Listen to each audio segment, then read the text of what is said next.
let's talk about endgame content. The content that is designed for experienced players and keeps them engaged. Basically, everyone in this room. So how does that look in 1.0? Firstly, we'll have open world content, including missions, group missions, and server-wide events, like we have today, but tailored to endgame players. While the sandbox element of Star Citizen will allow for large-scale battles, we also want to provide challenging instanced content that will take full advantage of not only multi-crew ships, but fleets of ships. And you kind of know how we do that, right? You saw that yesterday. And as you progress through the guilds, you'll be able to accept high-level contracts from government agencies who will offer prototype and military blueprints as rewards.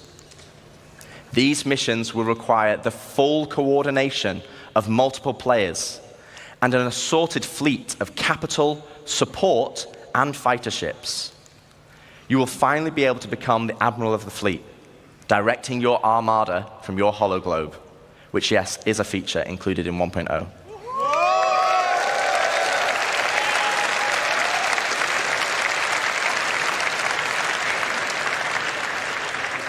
We will also be offering more specialized on-foot missions that see you enter the depths of distribution centers and municipal works in small, tight-knit squads that provide an outlet for our more FPS-focused players. On top of all this will sit a dynamic layer powered by StarSim.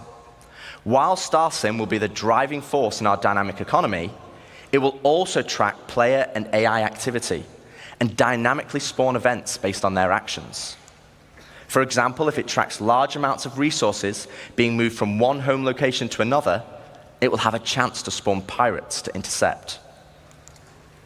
All this combined will provide just a portion of the endgame experience, and I'd love to delve deeper, but that's for another day, as we still have a lot to show. So we've discussed non-combat professions and guilds, cyclical gameplay loops, and endgame PvE content. But what about PvP? What about player versus player content? As you know, 1.0 will contain 5 star systems, 3 of these being lawful in Stanton, Castra, and Terra, and 2 of them being unlawful in Pyro and Nyx. So what's the difference? Let's take a look at Stanton. Lawful systems will be a mixture of high, medium, and low security areas. Each of these areas will be monitored by law enforcement agencies, and depending on the location, will dictate the emergency response time, with high-sec areas being the fastest. Initially, this response will be measured, but over time will escalate to overwhelming force. This means if someone is attacked, if they can just hold out for a short duration, help will be on the way. Pirates will be able to disrupt this monitoring by shutting down the nearby comm arrays, but this will be highlighted in your star map, with dynamic missions being generated to bring it back online. But this is the PvP you already know and experience right now, just without security forces. But before we jump into an unlawful system, let's explore what options you have if you pirate a ship. Okay, so first up, let's discuss ownership. All ships and high-value items that you own will automatically be assigned to you. This means if someone steals your ship, you can mark it as stolen, either via an insurance claim or in your Mobi. This will then trigger a dead man switch on the stolen ship, meaning it will cease to function after a period of time. But what options does this leave as a pirate? Well, you can still salvage it.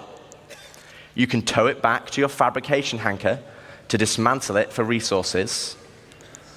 Or, if you have a high enough rep with the council, our criminal guild, you can get the dead man switch disabled and pay for a new title deed to become its new owner.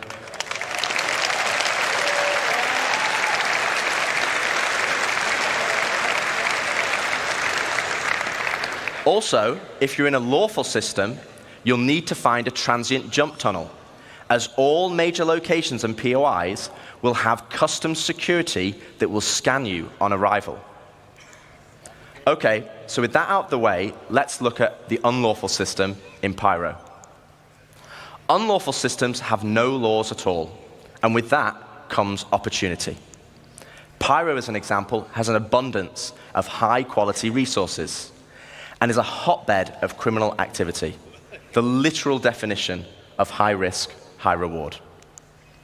With crafting now requiring resources, you're going to want to create bases to mine and extract them.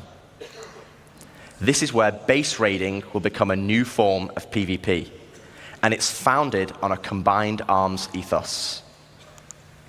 Defending players will be able to add defenses such as walls, automated turrets, and most importantly, ground shields, a localized version of the planetary shields used in lawful systems that absorb the most powerful of weaponry. No longer can you just turn up and drop a Moab.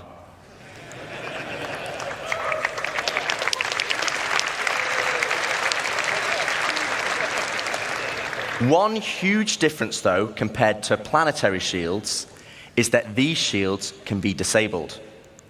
You will have to strategically assess each base and punch your way through its defenses on foot to eventually bring down the shield generator.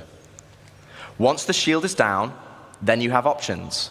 You want to raise it to the ground, you can bomb it from the air. If you want to extract all the resources, though, you'll need to infiltrate the base using explosive charges and hacking while fighting off the defenders. Now, both piracy and base raiding is founded on sandbox gameplay. And again, that's the essence of Star Citizen. But we want to add more. Something where you can log on and immediately find the action and fight for a purpose. So first up, let's go on a history lesson. In the early 2600s, there was a fledgling corporation called SEAL that had developed a new system-wide planetary shield technology, the same technology that will provide protection for your bases today. To prove this tech, they wanted to use Nyx and Pyro systems as a testbed. With the promise of high-quality resources, SEAL lured independent miners to man the shield network in exchange for shield protection for their settlements. As a prototype, SEAL couldn't provide total coverage over all the mining settlements, and so they created the SEAL Tokens program, allowing the most industrious factions to purchase shield coverage for their work. The network consisted of multiple linked bases on the ground that then linked to several stations in orbit around each planet that then connected to the nearest relay in the shield network, which eventually linked back to the shield core, which oversaw system-wide distribution of the shield technology. Factions could then earn SEAL tokens for working on any part of the network. They could then use these tokens to buy shield coverage, but with the competition amongst factions being so intense, SEAL was only able to offer shielding to the hardest workers. Unfortunately, due to outlaw interference, SEAL eventually pulled out of Pyro and Nyx and pushed for a more automated solution in more civilized systems. So fast forward to present day, without SEAL's backing, they had to pull out and leave it as it is. And welcome to station warfare.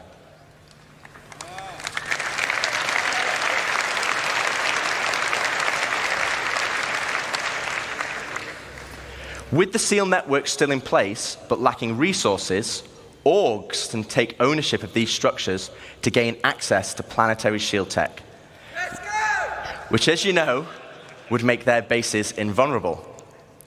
Unfortunately, there's a catch. There isn't enough to go around. And as in the good old SEAL days, the system still works via the SEAL token program. To earn tokens, you'll have to assault a location and then deposit resources to power the network. This begins with ground bases and ends at the shield core. Each structure occupied will then accrue SEAL tokens over time, with larger structures earning more, and at the end of each week, you must then use these tokens to purchase shield protection. With shield coverage being limited, though, the system automatically selects the orgs with the highest bid from across all shards. meaning for that week only, a certain number of orgs will gain access to shield protection.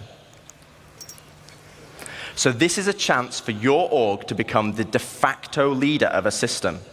It means you'll be able to log on and immediately find the action and fight for your org. And finally, it's not just sandbox PvP or ganking. You are fighting for a purpose. So once you've won your bid, what then? Well, to talk more about that, I'd like to welcome Ian Leyland, Star Citizen's Creative Director, to the stage.